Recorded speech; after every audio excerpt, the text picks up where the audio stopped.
versículo 19. Me ajude aí.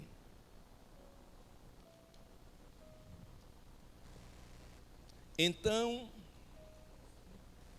os discípulos aproximaram-se, ou aproximando-se de Jesus, perguntaram em particular. Por que em particular? Porque eles estavam no local público e havia uma grande multidão ali. Então eles, em particular, se aproximaram de Jesus e perguntou: por que motivo não podemos nós expulsá-lo?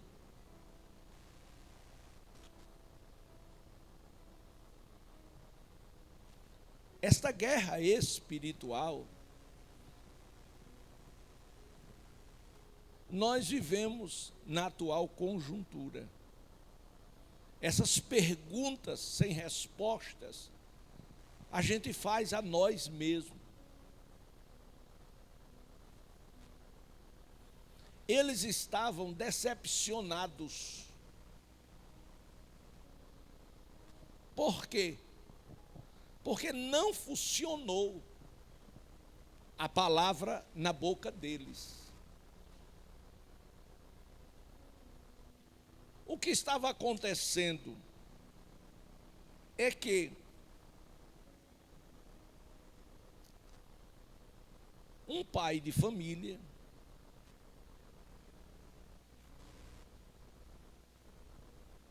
que não aguentava mais o sofrimento dentro da sua própria casa. Talvez você viva situações assim, de lutas, problemas que você vive dentro da sua própria casa e que você não tem como ter uma resposta, uma solução daquele problema. Você está impotente para resolver. Como um filho nas drogas, como uma filha na prostituição. Enfim, um problema grande, que você como pai, você não tem como resolver, como solucionar. Mas o problema daquele pai não era um filho na prostituição ou filha, não era um filho ou filho drogado, nem também envolvido em crimes ou roubos. São situações do cotidiano. Por quê? Porque estamos no mundo. E o mundo jaz no maligno. E neste mundo que jaz no maligno, há o domínio de demônios que estão no mundo, sim, fazendo a sua obra. E a obra de Satanás é matar, é roubar, é destruir sonhos, famílias, casamentos, vidas.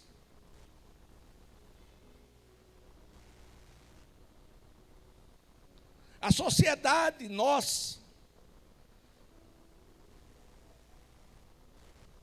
ela está dividida em duas classes de pessoas: as que acreditam em Deus e as que não acreditam.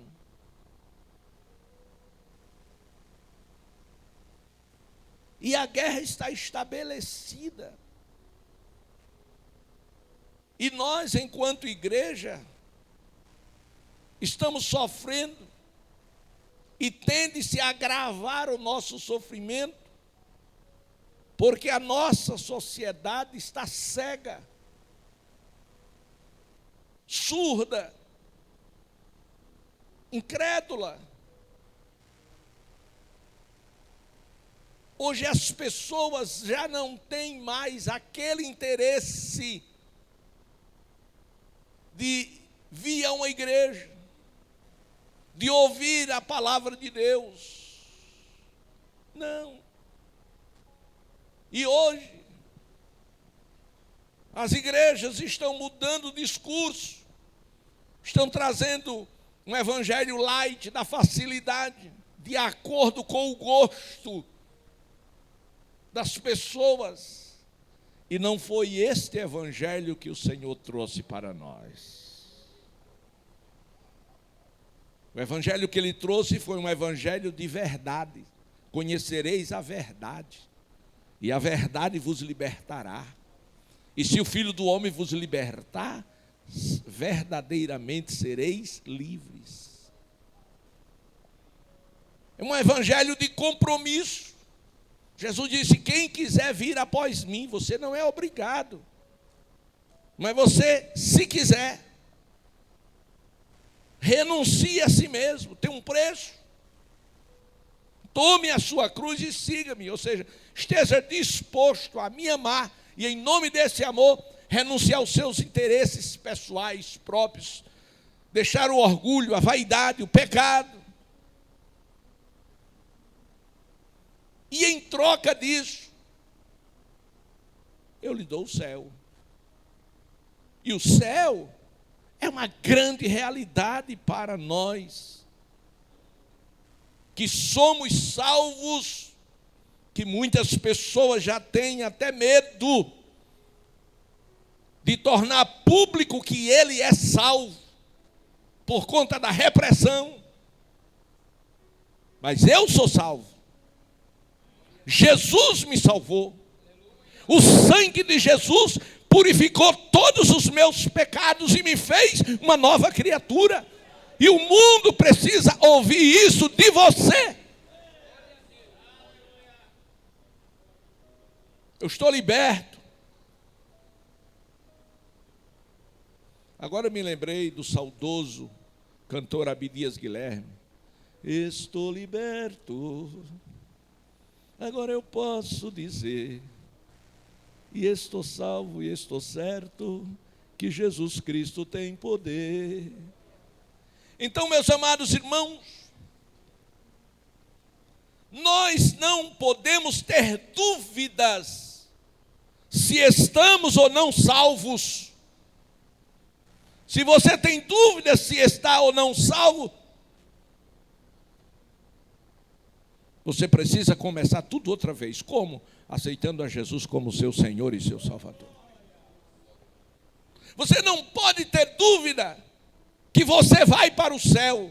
Se você tiver essa dúvida, precisa começar tudo de novo, aceitando Jesus como seu Senhor e Salvador Jesus.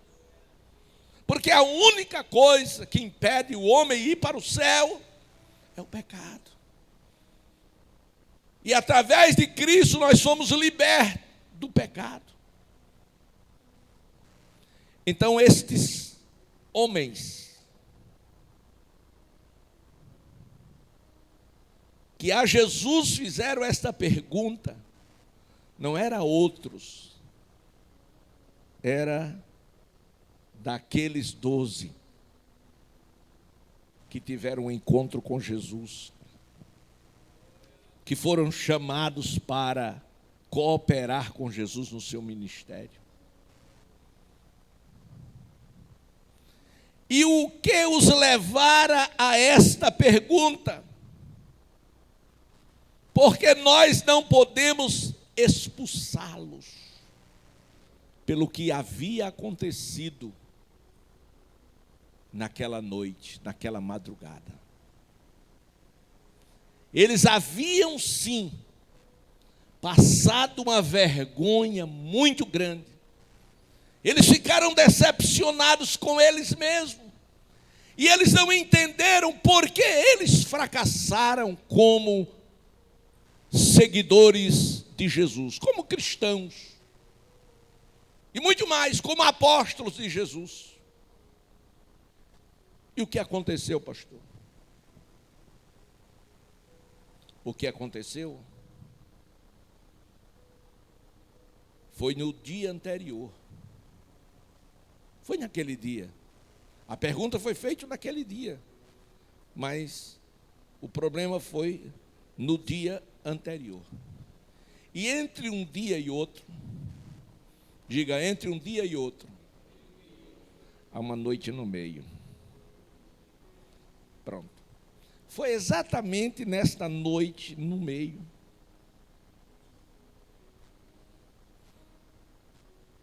que os reinos guerrearam, reino da luz e reino das trevas.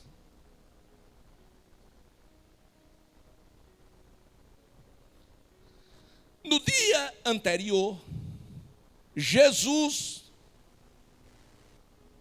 movido pelo Espírito Santo, subiu ao Monte Tabor para uma noite de vigília, uma noite de oração, uma noite de luta espiritual. Por quê? Porque Deus, não Jesus, Deus sabia o que estava por vir no dia seguinte. E o Espírito Santo veio sobre Jesus e o levou ao Monte Tabor para uma noite de preparação. Você costuma levantar na madrugada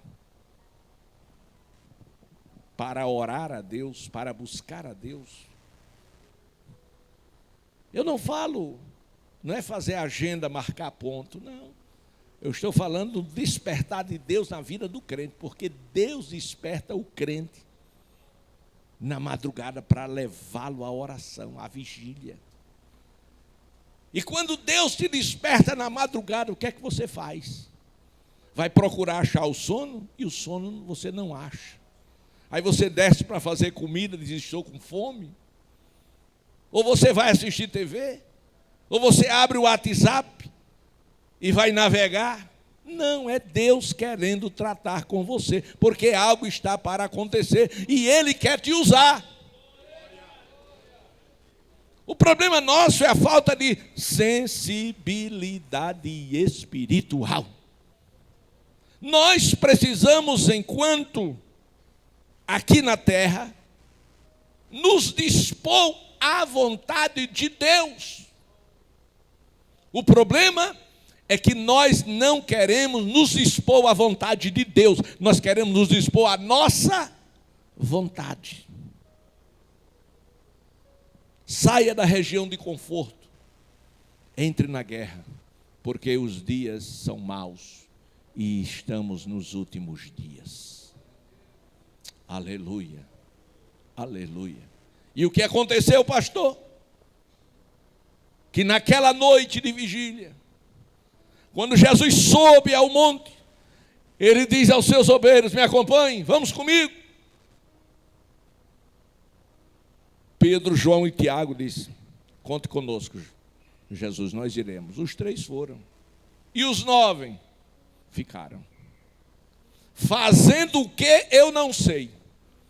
Se fosse hoje, eu dizia: deve estar no WhatsApp, ou no Facebook, ou no Instagram. Ficava embaixo do monte, a noite toda aqui, ó. Ô, fulaninha, estás aonde agora? Ele está fazendo o quê? E você? Não, eu estou aqui no Monte Tabor. Jesus foi lá orar, mas a gente ficou aqui, não tinha o que fazer, eu estou navegando. Ah, que bom que você está do outro lado aí. Pensei que você já estava dormindo. Nada, tanta coisa para ver, tanta gente falando aqui, tanta fofoca, tanta gente aqui. Fosse hoje eu dizia que estava assim, mas naquela época não tinha. As redes sociais. Mas eles ficaram conversando ali, eu não sei o que, a noite inteira, no frio daquele. Eles embaixo conversando. Minha avó dizia aritica, que eu nunca cheguei a saber o que era aritica. Glória a Deus.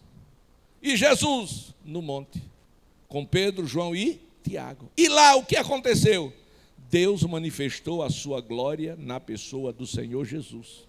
E Jesus transfigurou-se diante deles. Eles viram a majestade de Deus na pessoa do Senhor Jesus e a sua glória. Eles ficaram maravilhados, encantados. A certa altura da noite, o diabo, que não brinca, não dorme, não tira férias, nem dia de descanso,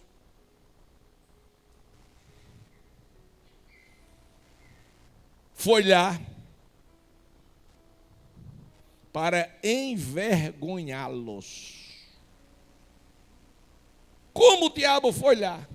Aquele pai de família, que tinha um filho possesso de demônios, e exatamente naquela noite, ele resolveu levar o filho para Jesus libertá-lo. Procurou informação aonde encontrar Jesus, e disseram, olha, ele foi lá no Tabor.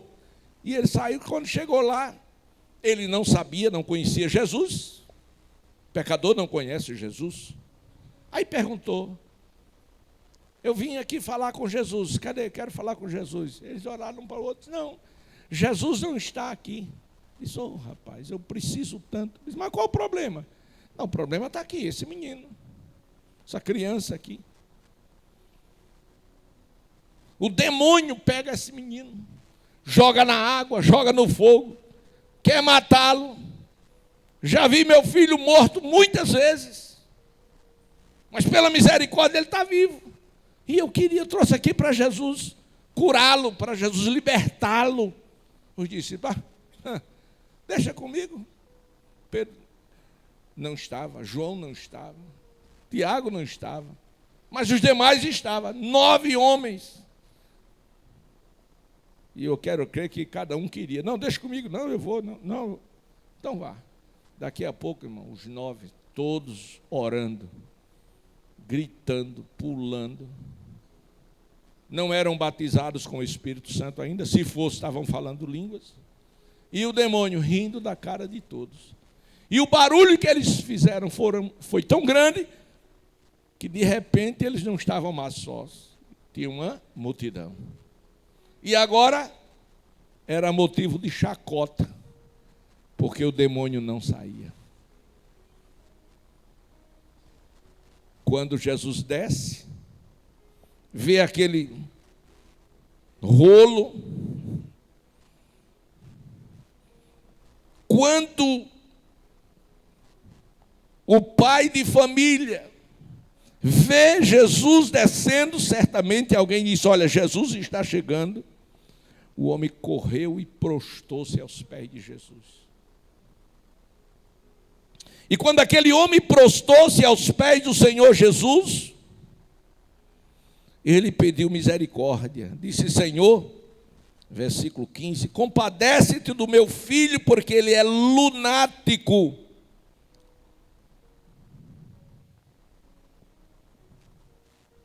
E sofre muito, porque os demônios às vezes levam ele para o fogo, colocam ele no fogo, outras vezes tentam matá-lo afogado. E eu trouxe aos seus discípulos, apresentei a eles, coitadinhos, não puderam curá-lo. Vamos deixar os 9 lá. Vamos falar dos que estão aqui. Você já esteve cara a cara com o demônio? Você já expulsou o demônio da vida de alguém?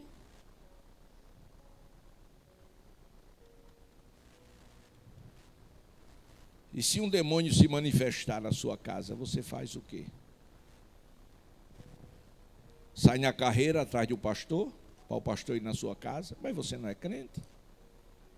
O mesmo Espírito que está no pastor não está em você? Qual seria o seu comportamento? Porque às vezes a gente só pensa nas coisas na hora que ela acontece. Por isso, entre um dia e outro é uma noite no meio. Antes que o mal bata na sua porta, você tem que fazer a sua vigília, a sua oração, a sua consagração, seu sacrifício ao Senhor. Porque na hora que acontecer, você vai estar preparado.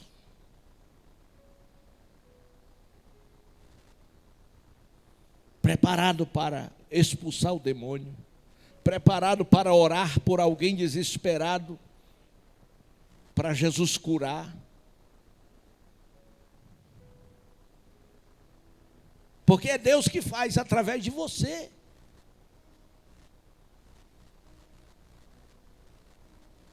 E o que aconteceu é que o Senhor Jesus, quando o homem disse, eu apresentei os teus discípulos, eles não puderam curá-lo, Jesus chamou eles de geração incrédula e perversa. E perguntou para eles, até quando eu vou estar com vocês? Até quando vocês sofrerão? Traga aqui o menino. Ele fez duas perguntas. Ele falou, estarei convosco. Até quando eu estarei convosco? Ele falou de forma pessoal, visível. E Jesus repreendeu o demônio. O demônio saiu do menino. E desde aquele momento o menino ficou liberto, foi curado. E foi aí que os discípulos se aproximaram de Jesus. Se aproximaram de Jesus, versículo 19, para perguntar por que eles não puderam.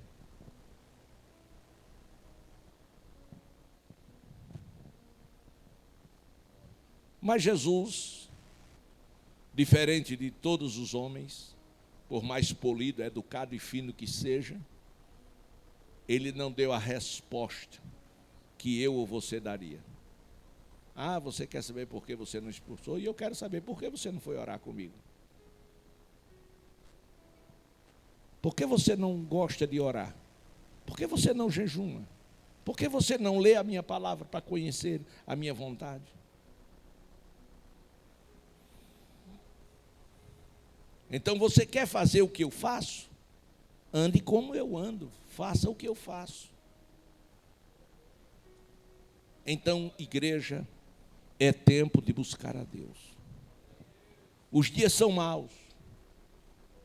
O anticristo está aí, com seus planos, seus projetos, para destruir a humanidade e calar a voz desta igreja.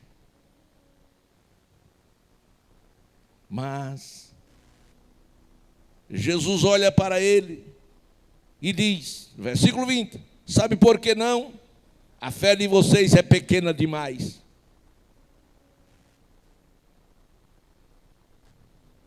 Se vocês tivessem uma fé pequena, como um grão de mostarda, vocês diriam, este monte sai daqui para colar, e ele sairia, ele passaria. Ou seja, vocês não têm fé. Olha para o irmão que está ao seu lado, perto de você, e diga, irmão, e você tem fé? Não precisa responder não, para não pecar. Porque normalmente a gente quer dar uma resposta que agrade, ou que as pessoas não pensem mal da gente, né? Aleluia. Glória a Deus.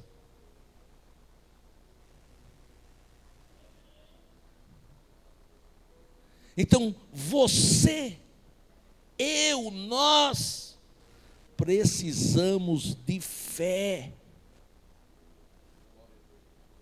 Por quê? Primeiro, porque sem fé é impossível agradar a Deus. Quando a gente não tem fé, a gente chama Deus de mentiroso. A gente é um atrapalho na obra. A gente não faz o que precisa fazer. Quando a gente não tem fé, a gente vive na zona de conforto. Primeiro eu, segundo eu, terceiro eu, depois de eu sou eu. É preciso fé. Lembram de Ezequiel? Deus o levou a um vale, a um cemitério, onde só tinha ossos sequíssimos. E Deus pergunta, poderão reviver estes ossos? A mente dele, o intelecto dele não alcançou aquela palavra. Ele disse, Senhor, tu o sabes. Em outras palavras, eu creio que o Senhor tem resposta para todas as coisas. E a Bíblia diz que tudo é possível àquele que crê. Se você acredita, é possível para você, não é para o outro que não acredita. Aleluia. E Deus disse para ele: então faz o seguinte, se é isso que você acredita, se a sua fé é essa em mim, que eu posso, então você profetiza, você fala com o osso e diga: osso seco, ouvi a voz do Senhor. E ele fez o quê? Falou conforme Deus mandou que ele falasse. Por quê? Porque ele acreditava em Deus. E nós temos o quê? A palavra. E Deus disse a Josué: não se aparte da tua boca o livro desta lei, medita nele de dia e de noite, para que você seja bem sucedido. Mas o problema é que a gente não medita na palavra de dia nem de noite, e nem as duas coisas juntas. Mas escute, quantos de vocês comem todo dia? Levante a mão. Só quem come todo dia. Tem alguém que não come aqui? Todo dia vocês comem. Muito bem. Você sente a necessidade de se alimentar. Por quê?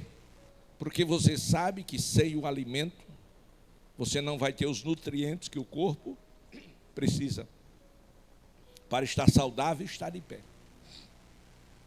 Então você se alimenta. Não é assim? Agora eu pergunto: e a palavra de Deus não é um alimento da nossa alma?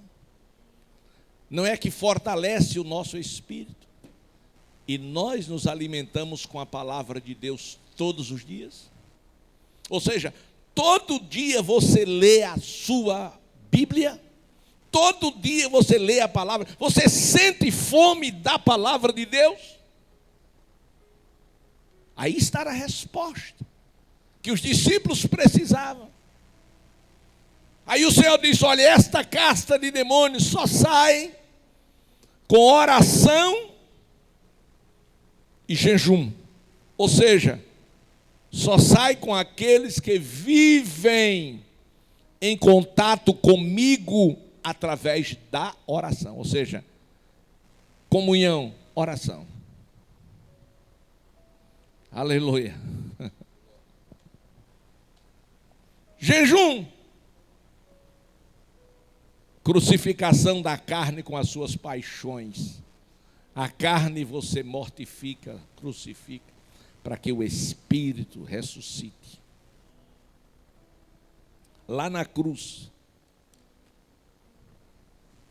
ficou o homem natural, para que na ressurreição surgisse o homem espiritual.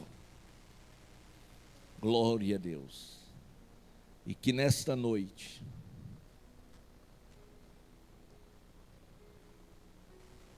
você tome consciência que você precisa sim estar no monte, não Tabor, mas no monte da oração. Monte é lugar de comunhão com Deus.